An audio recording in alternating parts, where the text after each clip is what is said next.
Welcome everyone, my name is Spania, my name is Ivy, and we are recruiters on to be Asia, and today we're doing Recruiters Insider, highlighting on the language education.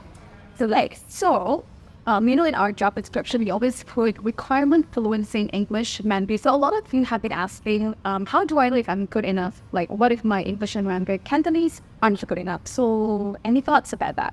Well, basically, first of all, you either have to have a certain accent, you have to have it in American accent or a UK accent, as long as your accent is neutral and, make sure you don't speak any slangs like Malaysian slangs like wow. Basically understandable, right? And basically understandable as long as like neutral, it's fine.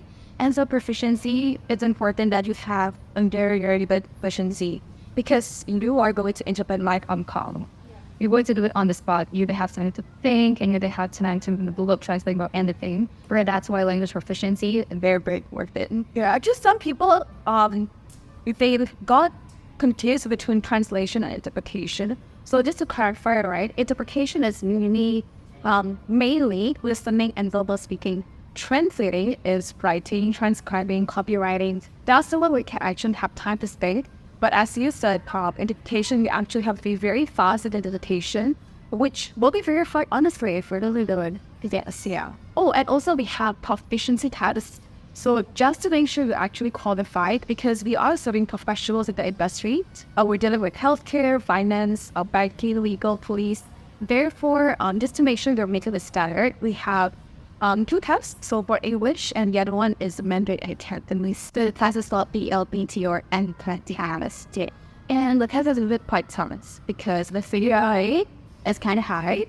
How much is it? 80%. Yeah, not 18, but B80. Yeah, 80%. So even though a lot of people are native speakers of Mandarin, native speakers of English, they still fail the mid-test, unfortunately. Yeah, technical issues or they don't know exactly what the questions are asking. In GPL Soliciting Asia, we do try to help you pass this test. We'll provide some coaching videos, some coaching tips, sample questions, sample answers, hints, just to help you, to give you the best chance to pass all the study. Yeah, and this is when you should join us. Okay, another commonly asked question, what are additional benefits I think for this job? So since it's a full-time job, but like it's work from home or anything, a lot of you think that they need about getting benefits that actually are the thing. We ETF, self-sold medical insurance, and also annual leave. These are the 5 benefits that you can get from our company. And other than that, you can also have career advisory. Yeah. So actually, right, fun fact, a lot of call center candidates actually come to us because the progression in this company, that when it comes to the application, is quite fast. So for example, right, within 2 years, you can already become a property leader. You can become a senior interpreter. Both require incentive, higher basic. You can become a recruitment consultant within 5 years. Okay, next question of working hours. We have a lot of questions about working hours. You want to talk about that? I think mostly you guys say about the start time and how long should you work. So just to clarify, this job is full-time. You have to complete the minimum working hours of 8 hours. So it's not our time, something that's like, in the English of that thing, you have to complete 8 hours. Yeah, I think because whenever you put the job description, the title is always working for full, and people's impression of working for full is at home flexible. It is flexible in a total extent because you're at full, but it's still as I said, it's a full-time job. Okay, so you are still expected to, let's say, stand by in your official working at full for 8 hours. If calls come in, you are still expected to be professional about it and set up as into the handwritten. Okay, and for the start time, why is start time start? Because it's night shift, so and it's rotational as well. If you look at the job description, rotational means that every month your shift start time and your days off would be changing. So when exactly do we start the shift usually? Usually the most common start time is 9 p.m. But the start time is going to range from 8 p.m. until the latest is probably like 2 a.m. Yeah. Sometimes it does at 7 p.m., but the 8 p.m. is for this day and later to 12 a.m. So that's the question that I usually get is, do you have to work during the weekend? Oh yeah, that's true. Well, the short answer is yes, you have to work during weekends. But it's always 5 working days a week. So your off days can usually be like Monday, Tuesday, Tuesday, Wednesday. So your off days is like always 2 consecutive off days. You get better on the living weekends, unfortunately. So basically, it's human rights, always 5 working days, 12 days, just that it rotates every month. Can you negotiate about that? Yes. You saw it. Just be aware that we are still professional working, so it might get approved, it might not get approved. I would say if you put it the ratio, it's like you probably can get it approved 9 out of 12 times, unless it fall way earlier on. Yeah, but if you're someone who's really non-negotiable because on the weekends, to be honest, a bit difficult for you to know. Yeah, I would say that. So if you can, it's better to complete your assigned with working days. Yeah. There are some style people there who need, I think because of financial reasons as well, they actually ask for extra number of days to work. So let's say if I work Monday to Friday, I can actually ask to work on Saturday for an extra 4 hours. That's also how I could, let's say, meet the minimum incentive level and get additional income. Yeah. Actually, that's also better for you because then you get to have sufficient rest each day. So yeah, work-life balance, we kind of mentioned about work-life balance. As you know, work-life balance is very important. You need to focus on your family, as well as on your friends. You need to have a social life, to have some, go to the gym and everything. So how do we handle work-life balance when you work and shit? I know, right? Yeah. Common questions. So actually, I haven't worked night shift before, but there are interpreters and also team leaders that could guide you, give you some tips on how to have the ability to work the night shift. Right. How to balance out your diet, your sleep, with everything. They can guide you into that.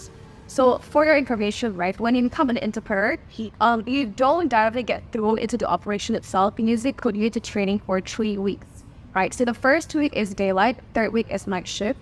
Now, on this training period, we usually have coaches training you, guiding you, not just in vocabulary, like the terminology that you'll be using, but also how to survive the night shift. Now, these coaches have been working for, 7 years, 5 to 7 years. The top worker, the one who's working 320 hours, he's doing gym as well. And before he became an interpreter, he wasn't gymming. Like, he started going to the gym more because he wanted to become an interpreter.